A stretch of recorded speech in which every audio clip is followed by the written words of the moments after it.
السلام علیکم ورحمۃ اللہ وبرکاتہ۔ آج ہم سورہ النساء کی آیت نمبر 88 شروع کریں گے انشاءاللہ۔ اعوذ باللہ من الشیطان الرجیم، بسم اللہ الرحمن الرحیم۔ فما لکم فی المنافقین فئتین واللہ ارکسہم بما کسبوا، بس تمہیں کیا ہو گیا ہے کہ تم منافقوں کے بارے میں دو جماعتیں بن رہے ہو۔ واللہ ارکسہم، اور اللہ تعالیٰ نے الٹا پھیر دیا ہے ان کو، بما کسبوا، اس وجہ سے جو انہوں نے کمایا، عمل کیا۔ اتریدون ان تہدوا من اضل اللہ، کیا تم یہ چاہتے ہو؟ کا معنی کیا، یہ حرف استفہام ہے۔ تریدون، کیا تم یہ ارادہ کرتے ہو؟ ان تہدوا، یہ کہ تم ہدایت دو اس شخص کو، اضل اللہ، جس کو اللہ تعالیٰ نے گمراہ کہہ دیا ہے۔ ومن یضلل اللہ، اور جس شخص کو اللہ تعالیٰ گمراہ کر دے، فلن تجد لہ سبیلا، بس ہرگز نہیں پائے گا تو اس کے لیے کوئی راستہ۔ اب اللہ تعالیٰ نے منافقین کے بارے میں مسلمانوں کے رویے کا ذکر کیا کہ احد سے واپسی کے بعد مسلمانوں کو منافقین پر بڑا غصہ تھا، کیونکہ عبداللہ بن ابی منافق یہ اپنے ساتھیوں کو لے کر احد کے رستے سے واپس آ گیا تھا۔ یہ وہ شخص تھا جس کو مدینے کے لوگ اپنا بادشاہ بنانا چاہتے تھے، اور باقاعدہ اس کے لیے تاج تیار کیا گیا تھا، اور وقت کے فیشن اور رواج کے مطابق اس کی تاج پوشی میں چند دن باقی تھے کہ نبی صلی اللہ علیہ وسلم مدینہ تشریف لے آئے، اور لوگوں نے نبی صلی اللہ علیہ وسلم کو مدینے کا حاکم اور بادشاہ سمجھ لیا، مقرر کر لیا۔ اس شخص کو اپنے دل میں مسلمانوں کے ساتھ ایک ضد اور نفرت ہو گئی۔ یہ بدر تک تو مسلمان ہی نہیں ہوا، اور اس کے ساتھی بھی اسی طرح مسلمان نہیں ہوئے، لیکن بدر میں جب اس نے دیکھا کہ مسلمانوں کا سورج چڑھتا ہے تو اسے اپنا تحفظ اور اپنی شان و شوکت قائم رکھنے کے لیے اور اپنا وجود قائم رکھنے کے لیے یہ مناسب لگا کہ کلمہ پڑھ لینا چاہیے، لیکن دل سے یہ شخص مسلمانوں کے ساتھ خالص نہ ہوا۔ اسی منافقت کی وجہ سے یہ احد کے راستے سے اپنے ساتھیوں کو لے کر جب واپس پلٹ آیا تو واپس آ کر چونکہ احد میں مسلمانوں سے بھی کچھ غلطی ہو گئی اور ان کو تکلیف پہنچی، تو ان لوگوں کی جرت بھی کھل گئی اور یہ بہت سی شرارتیں کرنے لگے۔ مسلمانوں کو بھی ان پہ بڑا غصہ تھا۔ کچھ مسلمان یہ کہتے تھے کہ ان کے ساتھ بھی ہم جہاد کریں گے اور ان کو یعنی لڑیں گے ان کے ساتھ، اور جو بھی ہوگا نتیجہ نکلے گا۔ کچھ مسلمانوں کا خیال یہ تھا کہ یہ آخر کلمہ گو ہیں، اللہ تعالیٰ ان کو ہدایت دے دے گا،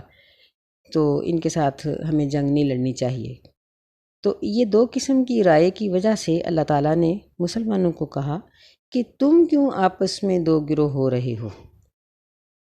ظاہر ہے کہ جب کچھ ان کے حامی ہوں گے، کچھ مخالف، تو وہ مسلمانوں کی آپس میں لڑائی پڑ جائے گی۔ اللہ تعالیٰ نے اس چیز کو ختم کرنے کے لیے فرمایا کہ فَمَا لَكُمْ فِي الْمُنَافِقِينَ فِئَتَيْنِ، کہ تم ان کے بارے میں دو قسم کی رائے کیوں رکھ رہے ہو، دو گروہ کیوں بن رہے ہو، آپس میں کیوں اختلاف کرتے ہو؟ یہ لوگ وہ ہیں جن کو اللہ تعالیٰ نے گمراہ قرار دے دیا ہے۔ اللہ کے نزدیک یہ لوگ گمراہ ہیں اور یہ ہدایت نہیں پا سکتے۔ تو فرمایا کہ جس طرح ایک مردہ شخص کو زندہ نہیں کیا جا سکتا، اسی طرح ایک ایسا شخص جس کے دل پر گمراہی کی مہر لگ چکی ہو، اس کو کوئی بھی ہدایت نہیں دے سکتا۔ تو تم ان کے لیے ہدایت کی راہ کہاں پاؤ گے؟ مطلب یہ تھا کہ تم سب کا رویہ ان کے بارے میں ایک ہی ہونا چاہیے۔ منافق کئی طرح کے تھے۔ کچھ تو منافق وہ تھے جو مدینہ کے اندر رہ کر شرارتیں کرنے والے تھے، کچھ اس طرح کے منافق تھے جو مدینہ کے ارد گرد رہتے تھے اور وہ کافروں کے ساتھ رہتے تھے۔ جب دیکھتے کہ مسلمانوں کو کچھ ملا ہے تو مسلمانوں سے مفاد حاصل کرنے کے لیے آ جاتے، اور جب دیکھتے کہ ان کے علاقے کے کافروں کو کچھ حاصل ہو گیا ہے تو ان کے ساتھ دوستیاں بناتے۔ اللہ تعالیٰ نے ان لوگوں کے لیے ان آیات میں ایک قانون مقرر کر دیا۔ فرمایا کہ اگر یہ لوگ ایمان کا دعویٰ کرنے کے بعد دار کفر سے ہجرت کر کے دارالایمان کی طرف آ جائیں، اپنے مال کی پرواہ نہ کریں، اپنے عزیز و اقارب کی پرواہ نہ کریں، بلکہ دارالاسلام دارالایمان مدینہ کے اندر آ جائیں، پھر تو ان کے ساتھ مودت اور دوستی ہو سکتی ہے۔ اور اگر یہ ایسا نہیں کرتے تو پھر ان کے ساتھ دوستی نہیں ہو سکتی۔ پھر آگے ان کی مختلف اقسام بتا دی گئیں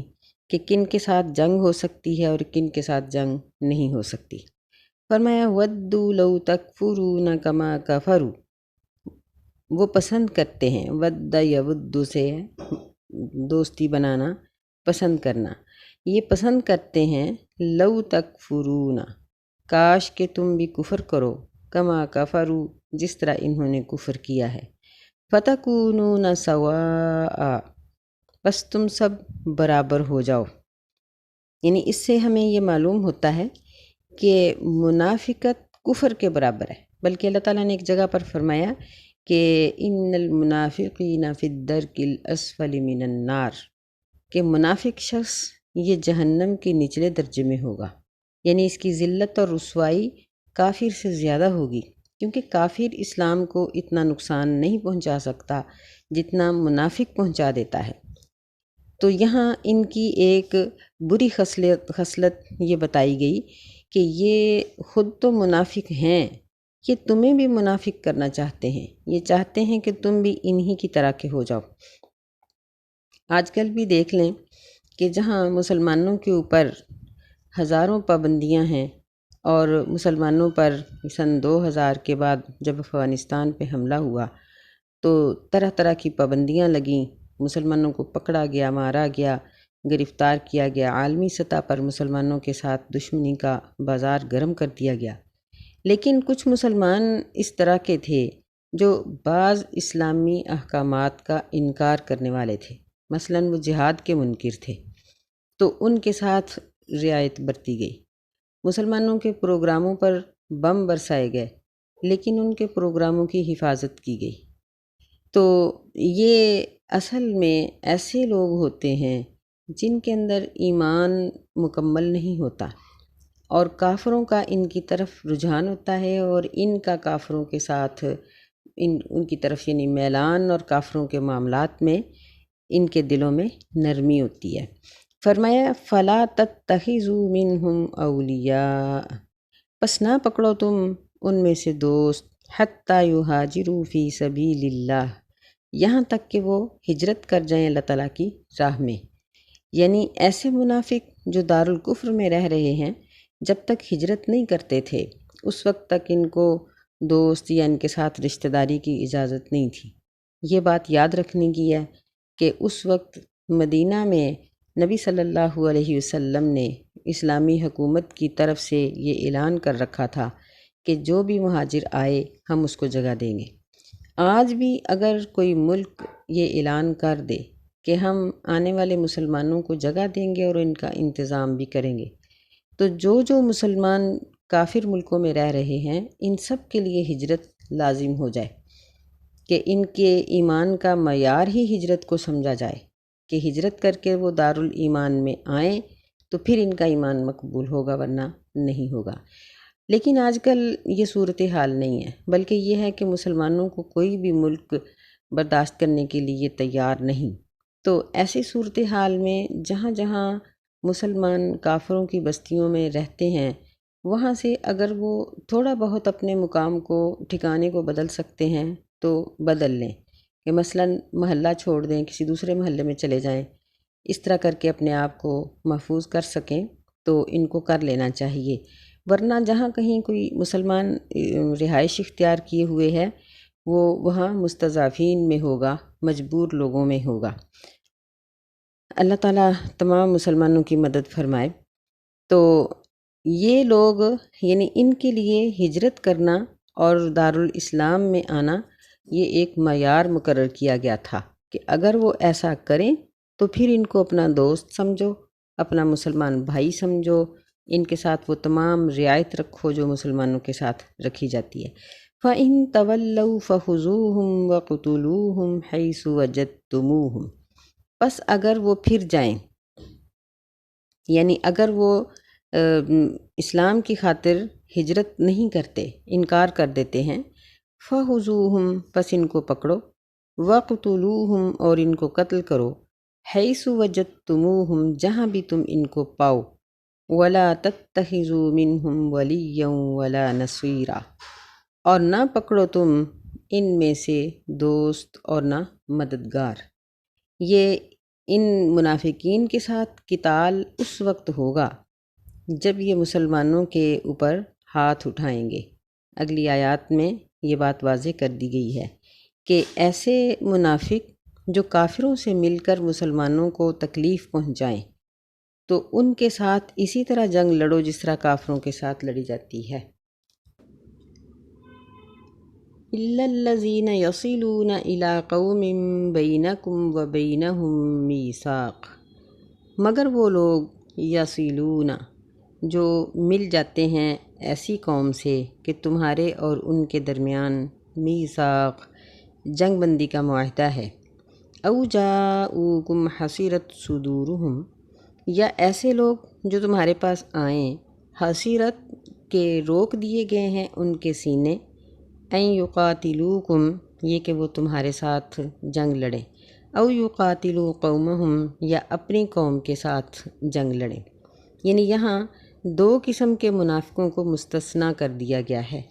ایک وہ ہیں منافق جو کسی جنگ بندی کا معاہدہ کرنے والی قوم کے ساتھ مل جائیں، یعنی ہے وہ منافق بندہ، مسلمانوں کو نقصان دینے والا، مسلمانوں کو مطلوب ہے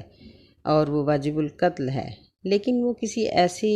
بستی میں اور ایسے علاقے میں جا کر پناہ لے لیتا ہے جن کے ساتھ مسلمانوں کا جنگ بندی کا معاہدہ ہے۔ تو اب جب وہ وہاں جا کر چھپ گیا ہے تو اب وہ انہی کا باشندہ شمار ہوگا اور اس کے ساتھ جنگ نہیں لڑی جا سکتی، کیونکہ اس کے ساتھ جنگ لڑنے سے وہ عہد ٹوٹ جائے گا جو مسلمانوں نے ان کے ساتھ جنگ بندی کا کیا ہوا ہے۔ دوسری قسم کے وہ منافق جن سے جنگ نہیں لڑی جائے گی وہ ہیں جو ہیں منافق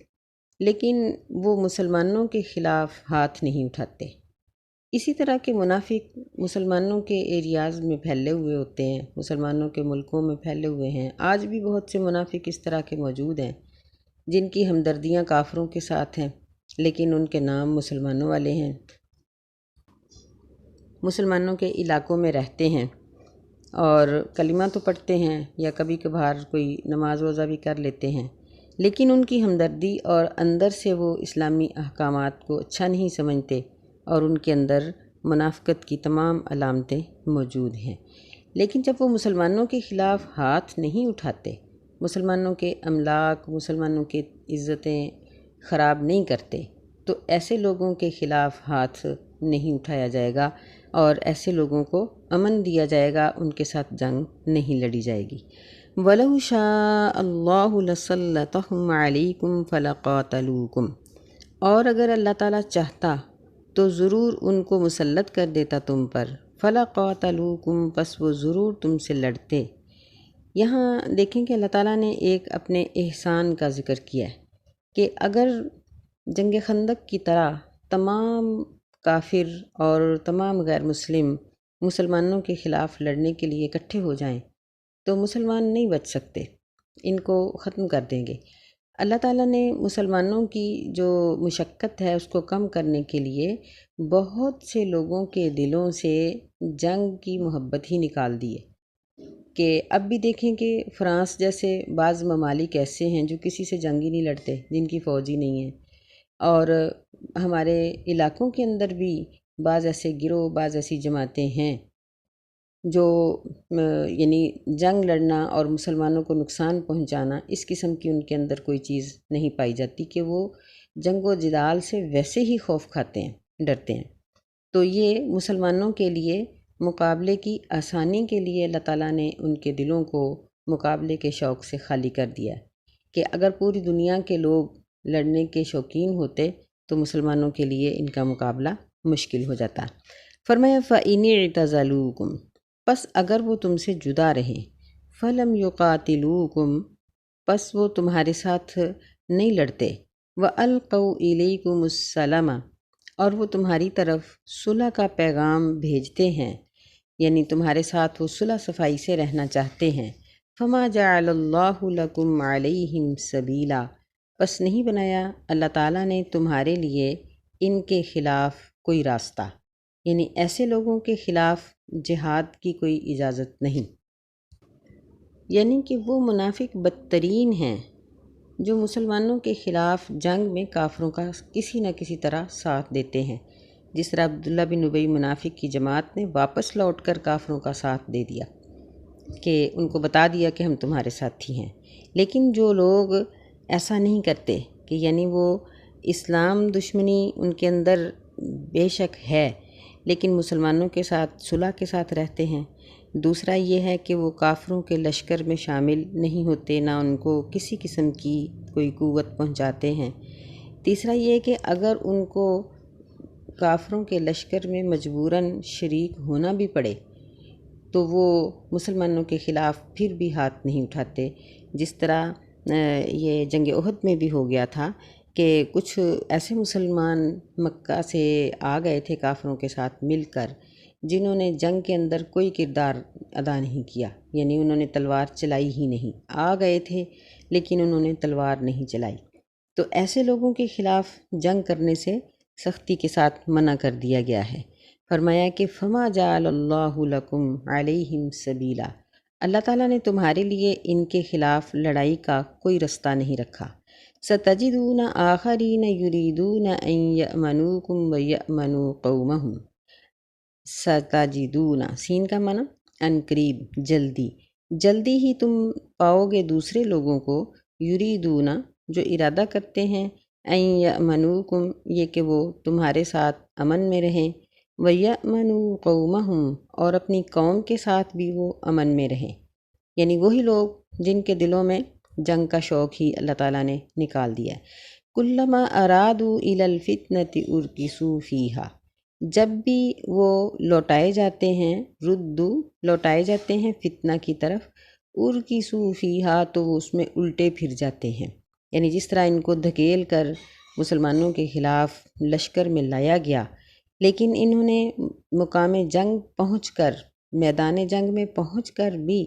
مسلمانوں کے خلاف تلوار نہیں اٹھائی۔ فَإِن لَّمْ يَعْتَزِلُوكُمْ، پس اگر وہ تم سے جدا نہ رہیں، وَيُلْقُوا إِلَيْكُمُ السَّلَامَ اور وہ تمہاری طرف صلح کا پیغام نہ ڈالیں، وَيَكُفُّوا أَيْدِيَهُمْ اور وہ اپنے ہاتھوں کو نہ روکیں۔ ان تینوں جگہوں پر لم کا معنی کیا جائے گا، لم ماضی کا معنی دیتا ہے، ماضی منفی کا معنی، تو جب درمیان میں واو آتی ہے تو یہ حرف عطف شمار کیا جاتا ہے۔ حرف عطف کا معنی یہ ہوتا ہے کہ جو معنی اس واو سے پہلے کا ہے وہی بعد کا ہوگا، تو یہاں تینوں جگہ پر لم کا معنی کیا جائے گا، جبکہ پچھلی آیت میں بھی لم یقاتلوکم تو ہے،